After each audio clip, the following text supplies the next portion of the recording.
தமிழ் கழுகு. அதிமுக கிட்ட கேட்க 50 தொகுதிகளை கொண்ட லிஸ்ட தயார் செஞ்சிருக்கான் பாஜக. தென் மாவட்டங்கள்ல அதிக தொகுதிகளை கேட்க திட்டமிட்டு இருக்கான் தாமரை கட்சி.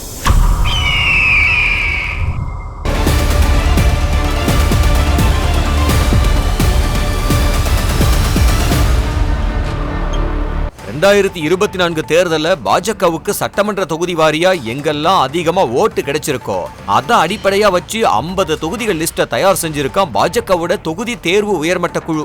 தென் மாவட்டங்கள்ல இருக்கிற 58 தொகுதிகள்ல 15 தொகுதிகள் இந்த 50ல அடக்கமா. 2021 தேர்தல்ல தென் மாவட்ட 58 தொகுதிகள்ல அதிமுக கூட்டணி 18 தொகுதிகள்ல மட்டுமே வெற்றி பெற்றிருக்கிற நிலையில முக்குளத்தோர் அதிருப்தி, ஓபிஎஸ் தினகரன் விவகாரங்களால பலவீனம் அடைஞ்சிருக்கிறதா சொல்லப்படுற அதிமுக அதிகமான தொகுதிகள்ல போட்டியிட தயங்குனா அந்த தென் மாவட்ட தொகுதிகளை தங்களுக்கு ஒதுக்குங்கன்னு கேட்க போகுதாம் பாஜக. நாகர்கோவில், விளவங்கோடு, நாங்குநேரி, திருச்செந்தூர், சாத்தூர், சென்னை, தீநகர், கோவை தெற்கு, பேராவூரணி, ராசிபுரம்னு பாஜகவோட 50 தொகுதிகளுக்கான பட்டியல் நீளுதான். இந்த தொகுதிகளுக்கான வேட்பாளர்களையும் பாஜக மேலிடம் ஓகே செஞ்சுட்டுதாவும். பாஜக கேட்கிற தொகுதிகள்ல பெரும்பாலானவை அதிமுகவோட சிட்டிங் எம்எல்ஏ தொகுதிகள் அப்படிங்கறதுனால தொகுதி பங்கீட்டுல சிக்கல் வருங்கிறாங்க. பாண்டிச்சேரியில விஜய் ரோட் ஷோ மறுப்புக்கு பின்னாடி புஸ்ஸி ஆனந்தோட ஒரு அரசியலும் அடங்கி இருக்குங்கிறாங்க.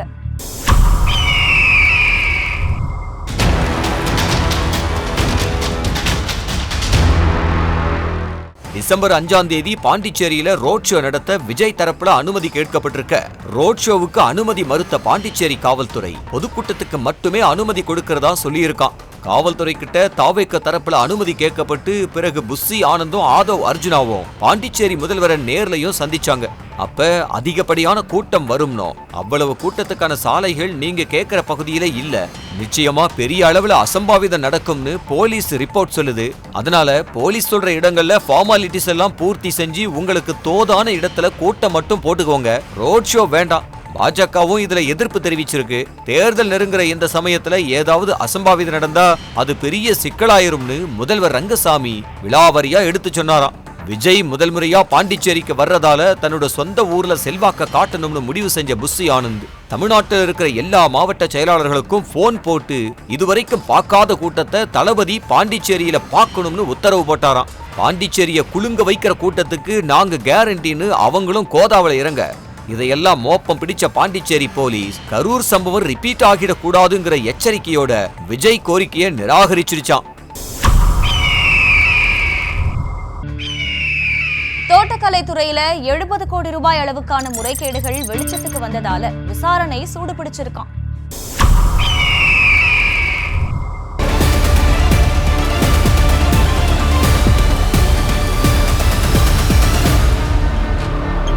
தோட்டக்கலைத்துறையில 70 கோடிக்கு முறைகேடு நடந்ததா புகார் கிளம்பி இப்ப விசாரணை நடந்துகிட்டு இருக்கான்.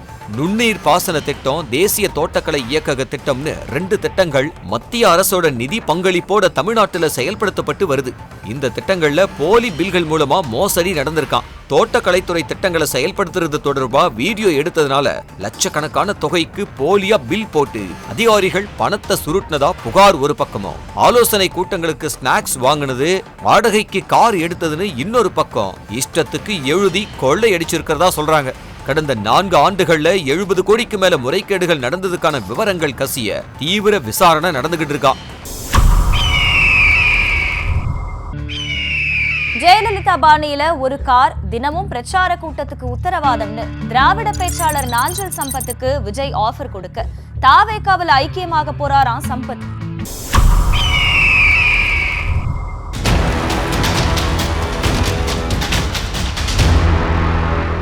கடைசியா தினகரன் கூட இருந்த நாஞ்சில் சம்பத் கடந்த 6 வருஷமா எந்த கட்சியிலையும் இணையாம திமுக ஆதரவாளரா இருந்தாரு. இந்த நிலையில திமுகவோட அறிவு திருவிழாவில தனக்கு அழைப்பு இல்லன்னு வருத்தத்துல இருந்த சம்பத் விஜய்க்கு ஆதரவான கருத்துக்களை சொல்ல அவரை கூட்டங்களுக்கு கூப்பிட திமுக தடை போட்டுச்சு. இந்த சூழல தான் உதயநிதியோட பிறந்த நாள் விழாவில திமுகவையும் உதயநிதியையும் வாழ்த்தி பேசினாரு. இதுக்கப்புறம் நாஞ்சில் சம்பத்துக்கு தொடர்ச்சியா 15 திமுக கூட்டங்கள்ல பேச அழைப்பு விடுக்கப்பட்டு அவர் மேல இருந்த தடையையும் நீக்கிச்சு திமுக. இந்த நிலையில நாஞ்சில் சம்பத் இன்னும் சில நாட்கள்ல விஜய சந்திச்சு தாவேக்காவுல தன்னை இணைச்சுக்க போறாருன்னு பேசிக்கிறாங்க. சம்பத் அதிமுகவுல சேர்ந்தப்ப அவருக்கு ஜெயலலிதா இன்னோவா கார் கொடுத்து வரவேற்றாங்க. அதே பாணியில விஜயும் சம்பத்துக்கு ஒரு கார் கொடுப்பாருங்கிறாங்க. தமிழ்நாடு முழுக்க தாவேக்க பிரச்சாரத்தை முன்னெடுக்கணும்னு தாவேக்க தரப்புல இருந்து சொல்லப்பட்டிருக்கான். இத கேள்விப்பட்ட உதயநிதி சம்பத்தோட போன்ல பேசினாராம். அறிவு திருவிழாவுல என்ன கூப்பிடாதது எனக்கு வருத்தம் தம்பி. தமிழ்நாட்டுல மிகச்சிறந்த 4 பேச்சாளர்கள்ல நானும் ஒருத்தனா இருப்பேன். ஆனா அறிவு திருவிழாவுல 45 பேச்சாளர்களை பேச வச்சீங்க, எனக்கு வாய்ப்பு கொடுக்கல. நான் யோசிச்சு சொல்றேன்னு உதயநிதியின் அழைப்புக்கு பதில் சொல்லி இருக்கிறாராம் சம்பத்.